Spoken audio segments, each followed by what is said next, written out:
She's gone, and you're doing the one thing that guarantees she never respects you again. You're waiting.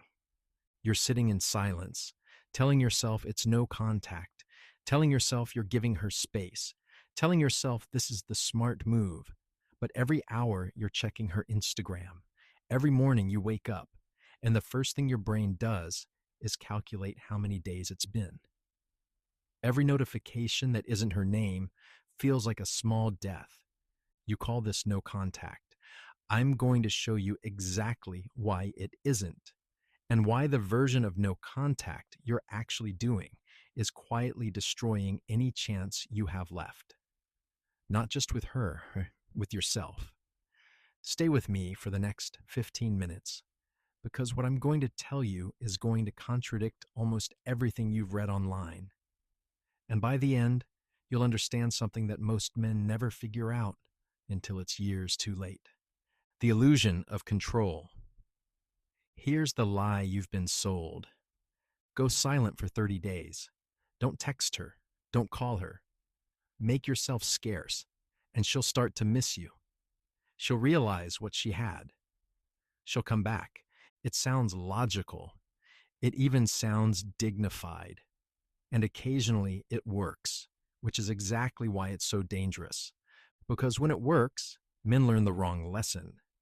They think they ran a successful psychological operation. They think silence is a weapon, so they sharpen it. They use it again and again, and they spend years of their life in the waiting room of other people's decisions, convinced they're playing chess when they're actually just sitting still. No contact is not a weapon. It is not a strategy. The moment you treat it as one, you have already lost. Not because it won't sometimes produce the result you want, but because the man who needs it to be a strategy is a man who has outsourced his self-worth to a woman who has already walked out the door. And that man cannot be fixed by 30 days of silence. He needs something far more difficult than that. The neuroscience of why you can't think straight. Before I tell you what actually needs to happen, I need you to understand what is happening to you right now, biologically. When a long-term relationship ends, your brain does not process it as an emotional disappointment. It processes it as a threat to survival. The same neural circuits that govern physical pain, addiction, and fear activate simultaneously. Cortisol floods your system. Dopamine drops. Your prefrontal cortex, the part responsible for long-term reasoning, goes offline. This is not weakness. This is not you being pathetic. This is your nervous system responding to the loss of what it classified as a primary attachment bond. It is doing exactly what it was designed to do. But here is what this means in practice. Every decision you make in this state is compromised. The text you want to send her at midnight feels rational. It isn't. The urge to check her location, her stories, her activity status feels like gathering information. It isn't. It's a dopamine loop. Each check is a hit. Each hit makes the craving worse. You're not thinking clearly. And no amount of willpower overrides a compromised nervous system. This is why the advice to just man up and move on is not only useless, it is actively harmful. It tells you that what you're experiencing is a character flaw when it is a physiological state, and it leaves you with no actual tools to change it. Here's what changes it.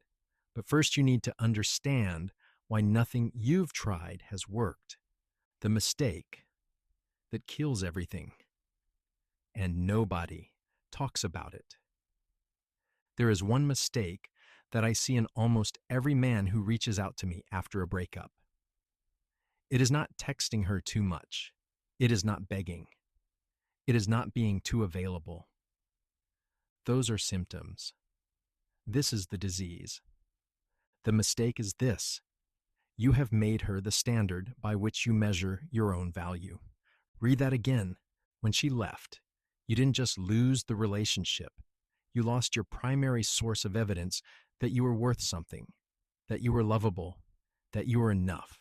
And now everything you do, the gym, the silence, the self improvement, the new haircut, is secretly a message you're sending to her or to yourself about what she would think of you. This is why the silence doesn't heal you, because silence without inner change is just waiting in a quiet room. And you can wait for years. Men do. I have watched men orbit women who left them for half a decade, checking in every few months, staying just close enough to keep the wound open, never quite building anything real because some part of them is still on hold. The question is not whether she comes back. The question is, who are you when she doesn't? If your honest answer is diminished, purposeless, less than I was, then you have found the real problem. And it was there before she left. She leaving just made it impossible to ignore. The only two outcomes after a breakup. In 15 years of working through this with men, I have observed that every breakup leads to one of two places. No exceptions. The first place is stagnation. The man spends 6 months to 2 years in a holding pattern. He is technically functional. He goes to work. He sees friends. He maybe starts dating again. But internally, he is frozen at the moment she left. His reference point for his own value is still that relationship and its failure. He hasn't built anything new because he hasn't yet decided who he is without her. And 5 years later, he finds himself in an identical relationship with a different woman, making identical mistakes because he carried the same, unexamined version of himself forward. The second place is transformation.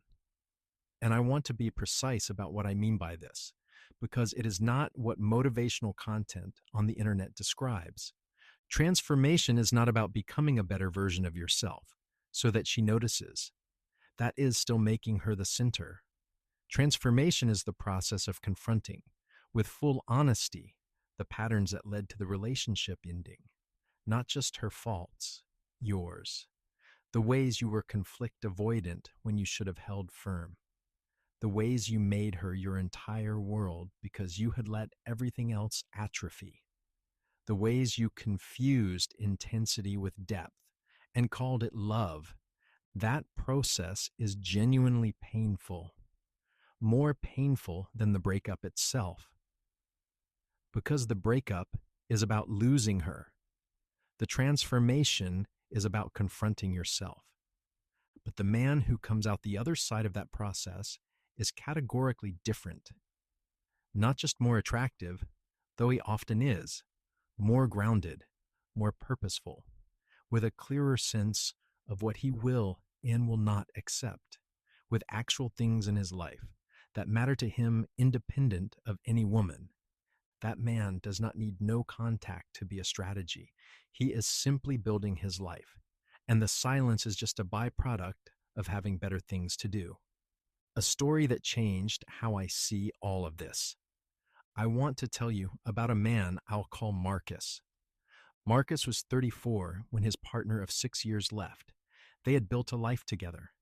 Business, apartment, social circle, future plans. When she left, it didn't feel like losing a girlfriend. It felt like losing a civilization. He did everything wrong in the first month. Multiple long messages explaining how he felt. Showing up at places he knew she'd be. Mutual friends leveraged as messengers. She went cold. Then she blocked him. He came to me in month 2. He wanted a plan to get her back. I told him something he didn't want to hear. I told him there was no plan, not because it was impossible, but because any plan he executed right now would be performed by a man she had already decided to leave. And a performance of change is not change. Women are not fooled by it. They have been reading male behavior their entire lives. They know the difference between a man who is genuinely shifted and a man who is doing the moves. The only thing that could change the dynamic, I told him, was to completely stop trying to change the dynamic and start doing the actual work on himself. Not for her, not even strategically for future women, but because he was 34 years old and he had some serious questions to answer about who he was and what he was building. He resisted this for another 3 weeks. Then he stopped, not out of wisdom, out of exhaustion. He started working with a therapist for the first time in his life, not because he believed in it, but because he had run out of other options. He went back to a creative project he had abandoned 4 years into the relationship. He rebuilt friendships he had neglected. He had honest conversations with men he respected about what had gone wrong. At month 5, she reached out. She wanted to meet for coffee. He went. He was genuinely different. She felt it immediately. They talked for 3 hours. They did not get back together. He realized, sitting across from her, that the relationship had been making him smaller for years, that the version of himself he was before she left was not a version he wanted to return to. But something significant happened in that conversation. For the first time since the breakup, he felt nothing desperate. No urge to impress her, no calculation. He was simply a man having a conversation, present, grounded, unafraid of the outcome. He told me afterward, "I finally understand what you meant." The work was never about her. She just happened to be the crisis that forced me to do it. That is the point. Will she come back? The honest answer. You want me to tell you, yes, I know that. You have been watching videos and reading articles for weeks, collecting evidence that supports the conclusion you want to reach. Here is what I actually know. The research on relationship reconciliation is consistent.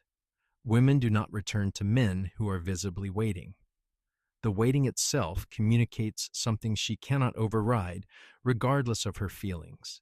It communicates that you have no life of sufficient weight and meaning to occupy you in her absence. It communicates that she is your primary source of purpose and validation, and that man, regardless of history and chemistry, is not the man she is hoping will reappear. If she comes back, it will be months from now, after you have genuinely stopped waiting, because she encounters a version of you that feels fundamentally different. Not because you performed the right moves, because you actually changed. If she does not come back, and you need to prepare yourself for the very real possibility that she won't, then the man you become in this process is the most important outcome available to you. Not a consolation prize, the actual prize. The relationship ending is not the worst thing that can happen to you. Spending the next 2 years frozen in the moment it ended is worse. And spending those 2 years building nothing, becoming no one, waiting for a resolution that never comes, that is the outcome that will define the next decade of your life. You have a choice right now that most men in your position do not recognize as a choice. You can make the next 12 months about her, or you can make them about the man you are going to be for the rest of your life. How to actually stop thinking about her. The final thing, because I know this is what you actually need. You cannot stop thinking about her by suppressing the thoughts. Suppression research is unambiguous on this. The white bear problem. Tell yourself not to think about a white bear, and the white bear becomes the most prominent object in your mind. The same mechanism applies here. What you can do is replace the cognitive load, not distract yourself. Replace the load. Your brain is obsessing because it has unresolved questions it is trying to answer in a loop. Will she come back? What did I do wrong? What is she doing right now? These loops are cognitive searches for information that doesn't exist yet. The way to break them is not to suppress the search. It is to give your brain something of genuine complexity to solve instead. This is why hard physical training works. Not because it makes you look better, though it does, but because it is sufficiently metabolically demanding that the executive function required for obsessive thought is temporarily unavailable. Your nervous system has one job: survive this set. This is why building something works. a project that requires genuine creative or strategic engagement, not busy work, something that requires you to show up fully, make real decisions, solve real problems.